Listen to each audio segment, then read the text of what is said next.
दोस्तों, एक समय वो था कि जब माता पिता अपनी बेटियों की शादी का फैसला कर देते थे तो उनकी बेटियां बिना अपने जीवन साथी को देखे हुए उनके फैसले का सम्मान करती थी। और पति कैसा भी हो, गोरा हो, काला हो, लंगड़ा हो, जैसा भी हो, उसके साथ खुशी खुशी अपना पूरा जीवन व्यतीत कर देती थी। और आज का एक ऐसा समय है दोस्तों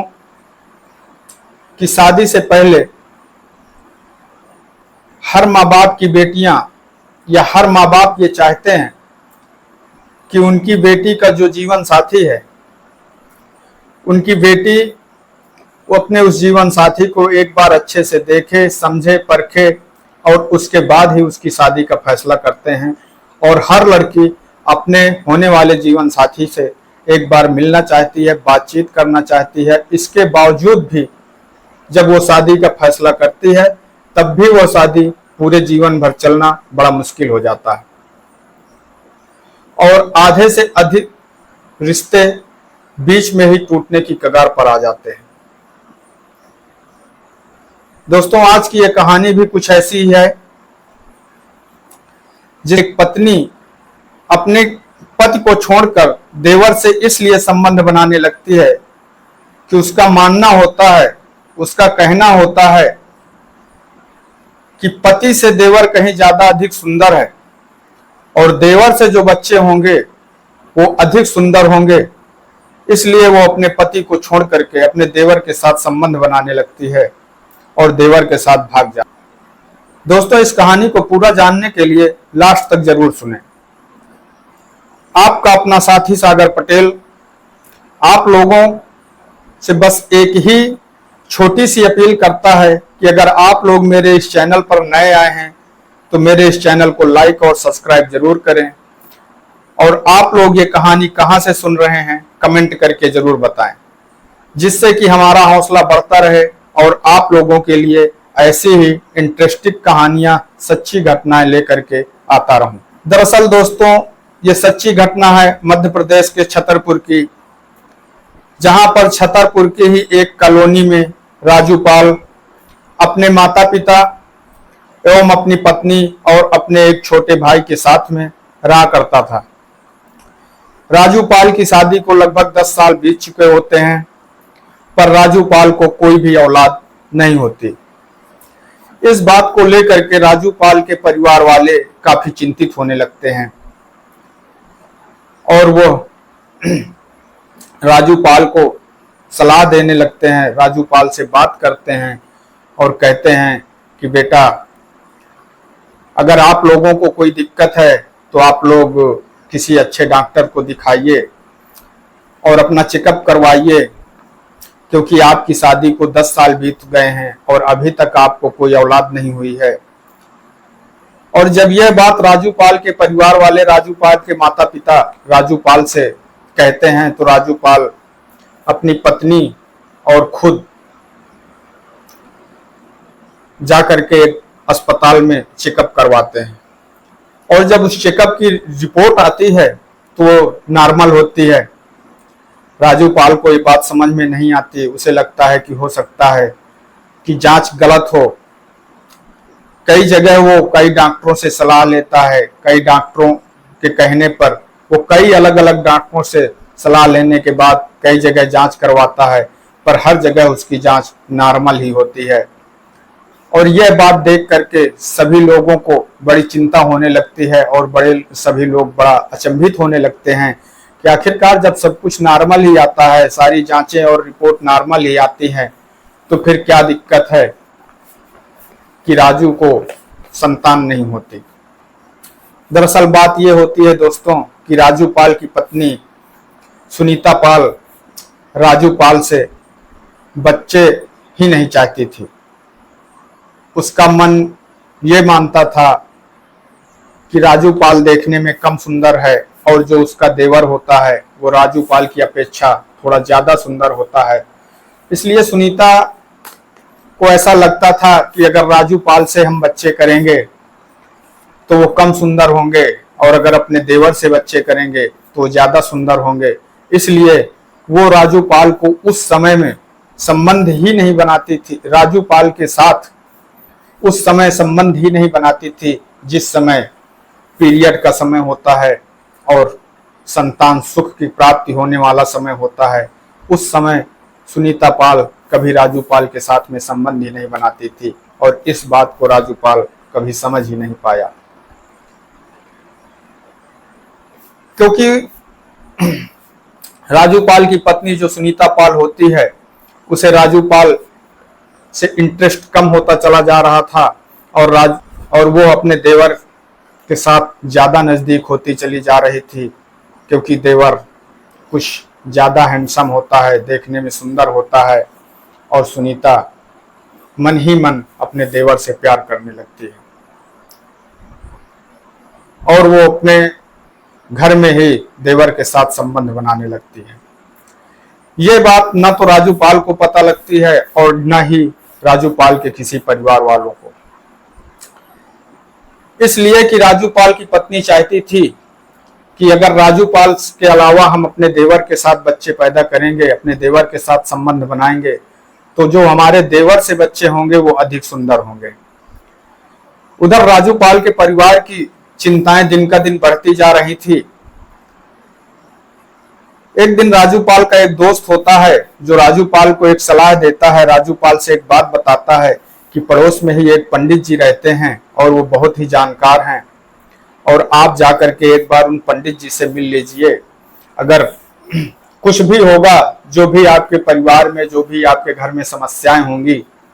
वो पंडित जी आपको उसका उपाय जरूर बताएंगे। एक दिन राजूपाल सुबह सुबह पंडित जी के पास में पहुंचता है और पंडित जी स्नान पूजा करने के बाद अपने दरवाजे पर एक तखत पर बैठे हुए थे। उसी समय राजूपाल पंडित जी के पास में पहुंचता है और अपनी सारी समस्या बताता है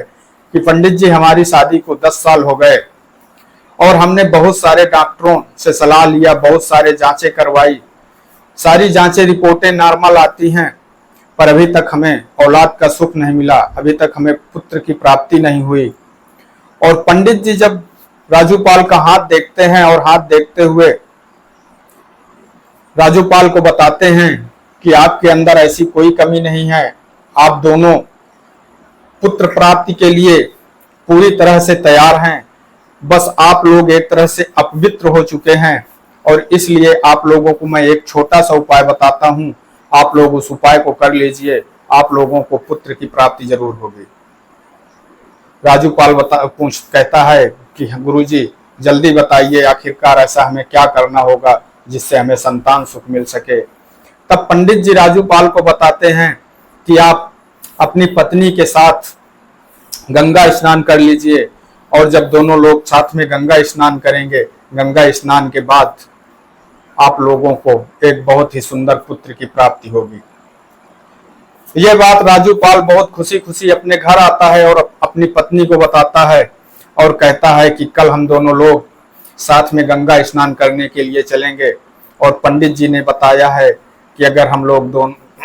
दोनों लोग साथ में गंगा स्नान करते हैं तो हमें पुत्र की प्राप्ति जरूर होगी। तब राजूपाल की पत्नी राजूपाल से बोलती है कि मैं आपके साथ गंगा नहाने तो नहीं जाऊंगी, बल्कि मैं आपसे ही गंगा नहाना चाहती हूँ, मैं आपको ही छोड़ना चाहती हूँ। राजूपाल इस बात को समझ नहीं पाता और बिल्कुल अचंभित हो जाता है कि आखिरकार ऐसा क्या हुआ है, ऐसी कौन सी बात है। तब राजूपाल की पत्नी कहती है कि मुझे आपसे प्यार ही नहीं है, मैं तो अपने देवर से प्यार करती हूँ, मैं तो अगर बच्चे पैदा करूंगी तो अपने देवर से ही करूंगी, क्योंकि वह तुमसे ज्यादा देखने में सुंदर है और ज्यादा हैंडसम है, उससे जो बच्चे हमें पैदा होंगे वो बहुत ज्यादा सुंदर होंगे, इसलिए मैं आपसे प्यार नहीं करती, मैं आपसे बच्चे नहीं पैदा करना चाहती और मैं अगर बच्चे पैदा करूंगी तो अपने देवर के साथ ही करूंगी। यह बात जब राजूपाल अपने परिवार वालों को, अपने माता पिता को बताता है तो सब लोगों कि पैरों के नीचे जमीन खिसक जाती है। सब लोग बड़ा अचंभित होते हैं और बहुत चिंतित होने लगते हैं।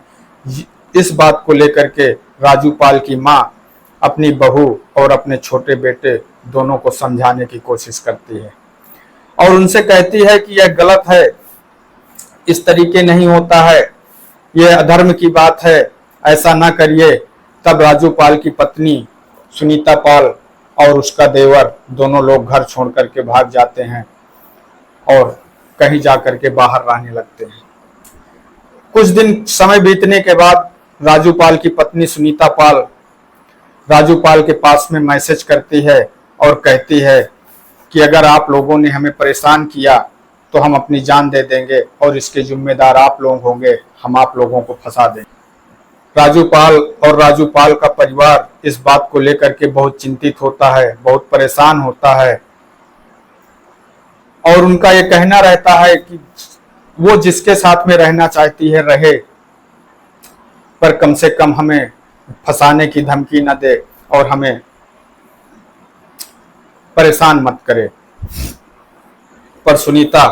नहीं मानती और डेली डेली राजू पाल के पास में मैसेज करती है और डेली डेली बस एक ही धमकी देती है कि अगर आप लोगों ने हमारा हिस्सा नहीं दिया और अगर आप लोग हमें परेशान किए तो हम अपनी जान दे देंगे और आप लोगों को फंसा देंगे। ये बात जब राजू पाल इस बात से परेशान हो जाता है तो फिर वो एसपी साहब के यहाँ अपने न्याय के लिए गुहार लगाने के लिए पहुंचता है और एसपी साहब को एक एप्लीकेशन देता है और एप्लीकेशन में अपनी पूरी समस्या बताता है कि उसकी पत्नी यह